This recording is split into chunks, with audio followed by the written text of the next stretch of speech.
दोस्तों सुजलॉन एनर्जी की बात करें तो स्टॉक के अंदर आज कुछ गिरावट जरूर देखने को मिली है और इस गिरावट के पीछे वजह है बाजार में बड़ी गिरावट। लेकिन सुजलॉन पिछले दिनों काफ़ी अच्छा दौड़ चुका है। अब आप देखें तो 8-10 दिन पहले स्टॉक ने बिल्कुल एक फ्रेश हाई बनाने की तैयारी कर ली थी, लेकिन ऊपर के लेवल से आ गई प्रॉफिट बुकिंग। लेकिन जल्द ही यहाँ पे देखें तो एक नई तेज़ी की संभावना बन रही है। अब यहाँ पे कुछ बड़ी अपडेट निकल के आ रही है जिनको हम एक एक करके डिस्कस करने वाले हैं। विंड एनर्जी सेक्टर के लिए भी कुछ अपडेट है। इसके अलावा सुजलॉन एनर्जी ने एक बड़ा फैसला किया है राइट इशू शेयरों को लेकर, उसको भी इस वीडियो के माध्यम से समझने की कोशिश करेंगे। और क्या आगे की रणनीति बन रही है इस रिजल्ट के बाद। ब्रोकेज हाउस काफ़ी ज़्यादा बुलिश हो चुके हैं। क्या सुजलॉन में हमें इस समय इन्वेस्टमेंट करना चाहिए, समझने की कोशिश करेंगे इस वीडियो के माध्यम से। लगातार काफ़ी अच्छे बड़े ऑर्डर भी मिल रहे हैं। कंपनी की ऑर्डर बुक काफ़ी मजबूत है, जो आने वाले 2-3 साल तक कंपनी आराम से उन प्रोजेक्ट को कंप्लीट कर सकती है। ऐसे में क्या दाव लगाना चाहिए। लेकिन फ्रेंड उससे पहले अगर आप पहली बार हमारे चैनल पे आए तो चैनल को सब्सक्राइब कर दीजिए, एक बेल आइकॉन दबा दीजिए ताकि जब भी नया वीडियो बने पहला नोटिफिकेशन आपको मिले। वीडियो पसंद आए तो लाइक से जरूर कीजिए। चलो फ्रेंड्स वीडियो स्टार्ट करते हैं। मैं हूँ आपका दोस्त एस.बी. दवे और हमारे अपने चैनल ऑनलाइन कमाई में आपका बहुत बहुत स्वागत है। तो सबसे पहले अगर बाजार की बात कर ले, आज तो BSE सेंसेक्स 74,094 के स्तर पे क्लोजिंग दी है। आज इंट्राडे में 74,000 का स्तर भी टूटा है, यानी जो सेंसेक्स 76,000 तक पहुंचा था वो फिर से 73 के आसपास आ गया है। तो आप देख सकते हो कि बाजार में ऊपर के लेवल से प्रॉफिट बुकिंग लगातार बनी हुई है, दबाव में बाजार दिख रहा है। और इसके पीछे वजह FI की बिकवाली, कल भी बहुत भारी भरकम उन्होंने बिकवाली की थी। और आज देख सकते हो कि 408 पॉइंट की हमने गिरावट देखी है BSE सेंसेक्स में बाजार क्लोज होने के समय, लगभग आधा परसेंट की, यानी 0.55% की गिरावट थी। और नतीजा यह कि सुजलॉन के शेयर में भी जो कल शानदार अपर सर्किट लगा उसमें फिर आज थोड़ी सी गिरावट देखने को मिली। तो स्टॉक की शुरुआत पॉजिटिव हुई 46.30 पर, क्लोजिंग कल की 46.10 के आसपास थी। इंट्राडे में 46.90 का हाई भी बना है, यानी काफ़ी अच्छी दौड़ लगाई। लेकिन जैसे कि बाजार में गिरावट का माहौल बनने लगा, इसने 44.50 का लो बना दिया। ज़बरदस्त गिरावट हुई, लेकिन अच्छी बात है कि जो क्लोजिंग है वो ऊपर की तरफ रही है, निचले लेवल से काफ़ी ज़्यादा रिकवर हुआ, करीब ₹1 ऊपर, यानी 45.50 पर क्लोजिंग रही 1.30% की ही गिरावट के साथ। तो बड़ी गिरावट नहीं बनी है, सबसे बड़ी बात है निचले लेवल से खरीदारी आ रही है। वॉल्यूम में ठहराव सा आ गया क्योंकि यह स्टेज 4 में ASM लिस्ट में भी शामिल है, जिससे इंट्राडे ट्रेडिंग बिल्कुल बंद है, सिर्फ डिलीवरी बेस काम होता है। तो आप देखो पिछले एक महीने में इसका 4 करोड़ का पूरा वॉल्यूम हुआ था डिलीवरी बेस। 1 वीक पहले 5 करोड़ का वॉल्यूम था डिलीवरी बेस, और कल 4 करोड़ का वॉल्यूम होता पूरा का पूरा डिलीवरी बेस, और आज 3 करोड़ का वॉल्यूम हुआ। अब यहाँ पे देख सकते हो कि इसकी परफॉर्मेंस पिछले 5 सालों में इसने 689% का शानदार रिटर्न दिया है।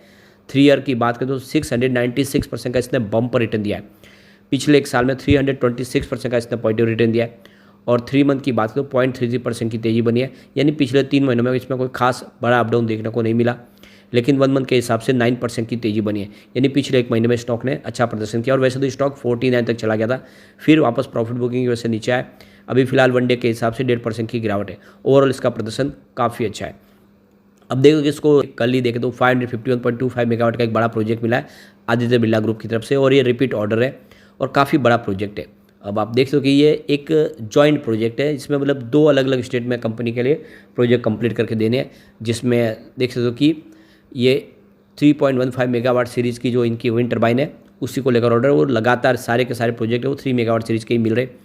तो 365.55 मेगावाट का प्रोजेक्ट है बाड़मेर राजस्थान में कंप्लीट करना है, और 182.70 मेगावाट का भुज गुजरात में प्रोजेक्ट करना है। तो राजस्थान और गुजरात दोनों पे जगह प्रोजेक्ट है जो आदित्य बिरला ग्रुप के लिए कंपनी करेगी।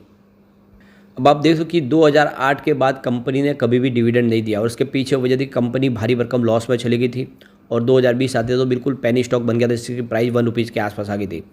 कंपनी ने QIP लाया, और QIP से अपने फंड रेजिंग के माध्यम से उसने अपने कर्ज को चुकाया। उससे पहले राइट इशू लाया था, जिससे कंपनी को काफ़ी लोगों का अच्छा रिस्पांस मिला, और उससे इन्होंने अपने कर्ज को चुकाने की शुरुआत की, और अभी इनके पास अच्छा खासा नेट कैश फ्लो भी है। अब इससे पहले अगर आप देखें तो कंपनी 2008 में स्टॉक को स्प्लिट कर चुकी है 1:5 के रेशियो में, यानी जिसकी 10 रुपये फेस वैल्यू थी उसको ₹2 में बदला गया, जिसको एक शेयर के बदले में 5 शेयर मिल गए स्प्लिट की वजह से।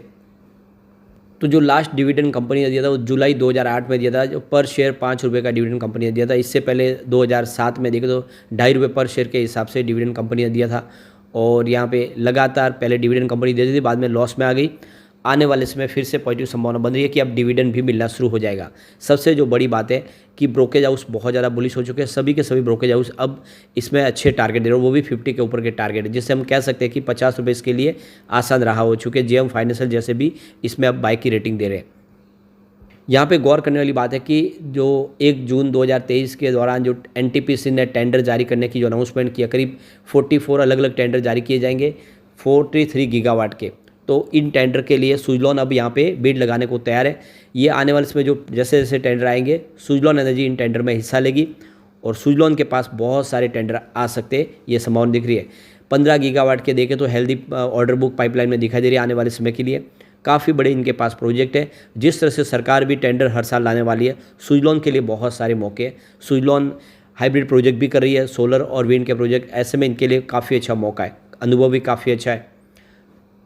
अब यहाँ पे देखो कि ट्रेंडी लाइन की तरफ से भी इसमें स्ट्रॉन्ग बाय की रिकमेंडेशन दी जा रही है और ईपीएस काफ़ी अच्छा ग्रो किया, 146% के आसपास फाइनल 2025 के लिए अंदाजा लगाया गया उस हिसाब से।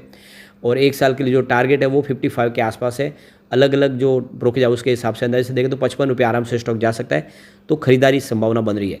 अब यहाँ पे उनके लिए जो सबसे बड़ी खबर, जिन्होंने राइट इशू के माध्यम से जिनको शेयर अलॉट किए गए थे और 2.5 रुपये उनको पहले देना था रकम और 2.5 रुपये बाकी रखी गई थी, लेकिन उन लोगों ने वो रकम नहीं चुकाई अभी तक। तो अब आप देख दो कि जो बड़ा फैसला लिया गया है, बोर्ड ने अप्रूवल दे दिया है कि करीब 81,94,063 ऐसे शेयर है जिन्होंने अभी तक अपना जो आधा रकम बाकी था यानी 2.5 रुपये पर शेयर वो नहीं चुकाए। तो अब कंपनी उनके जो शेयर है वो जब्त कर लेगी, यानी उनको कुछ भी नहीं मिलेगा, वो पैसा भी उनका जाएगा 2.5 रुपये के हिसाब से जो उन्होंने जमा कराया और अब उनको शेयर भी नहीं मिलेंगे। तो बहुत बार कंपनी ने इसके लिए इनको कॉल भेजे, रिमाइंडर कॉल लगातार हमने भी डिस्कस किए और फाइनली जो भी रह गए हैं ये अमाउंट सामने है। आप शेयरों की इक्विटी 81 लाख के आसपास जो शेयर है, वो जितने भी शेयर होल्डर जिन्होंने पैसे नहीं चुकाए उन सब के शेयर जब्त कर लेगी, बोर्ड की अप्रूवल मिल चुकी है। तो अगर आपने भी अभी तक पैसे नहीं भरे तो अब आपको उसमें मौका नहीं मिलने वाला है, वो शेयर अब आपको नहीं मिलेंगे क्योंकि कंपनियां बार बार रिमाइंडर दी थी, लोगों ने उसको अनसुना किया। तो अब ये समझ सकते हो ये बड़ी रकम है और काफ़ी बड़ी इक्विटी है जो अब ये जब्त होने जा रही है सुजलॉन की तरफ से, इसकी बोर्ड की तरफ से अप्रूवल मिल चुकी है।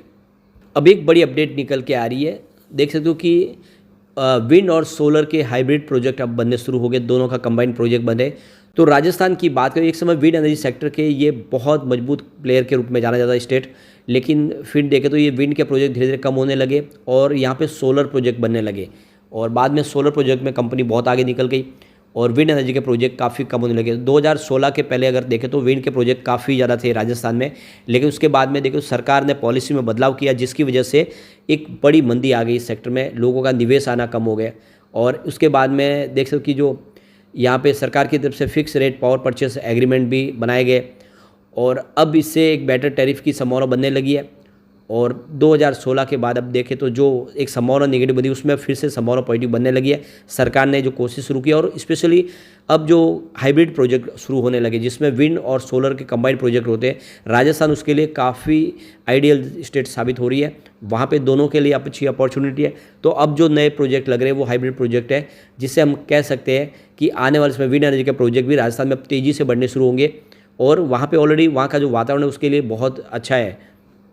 तो यहाँ पे देखिए बुधवार को जो राजस्थान रिन्यूएबल एनर्जी कॉर्पोरेशन की तरफ से जो जानकारी साझा की गई उसमें बताया गया कि करीब 867 मेगावाट के विंड एनर्जी प्रोजेक्ट है जो हाइब्रिड प्रोजेक्ट का हिस्सा बनेंगे और आने वाले समय फ्यूचर और आगे बढ़ता दिखाई देगा इसका, और ये ट्रेंड जारी रहा तो आने वाले समय बहुत सारे ऐसे प्रोजेक्ट लगेंगे। तो कुल मिला के एक अपॉर्चुनिटी अब राजस्थान से निकलती हुई दिखाई दे रही है, जो वहाँ पे जो गिरावट आई थी विंड में अब वो फिर से तेज़ी की तरफ बदलता हुआ दिखाई देगा।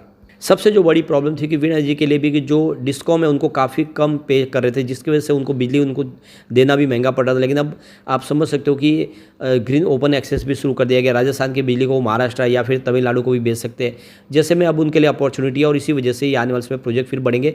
तो जो राजस्थान की जगह थी विंड के लिए वो धीरे धीरे गुजरात की तरफ शिफ्ट हुई, तमिलनाडु शिफ्ट हुई, अब वापस राजस्थान की तरफ आती हुई दिखाई दे रही है और आने वाले समय बहुत सारे प्रोजेक्ट लगेंगे। तो कुल मिला के निवेश करना चाहिए। सुजलॉन इस सेक्टर की मजबूत खिलाड़ी है और कंपनी सोलर प्रोजेक्ट भी कर रही है, तो आने वाले समय ये स्टॉक वाकई में बड़ा मल्टीबैगर बन सकता है, इसमें बहुत सारा पोटेंशियल है। लेकिन फ्रेंड, कोई भी इन्वेस्टमेंट करने से पहले अपने फाइनेंशियल एडवाइजर्स बड़े ले या अपना खुद का रिसर्च करें, क्योंकि मैंने वीडियो आपके एजुकेशनल पर्पज़ के लिए ही बनाया। वीडियो पसंद आए तो लाइक से जरूर कीजिए और चैनल को सब्सक्राइब कर दीजिए। Thank you friends.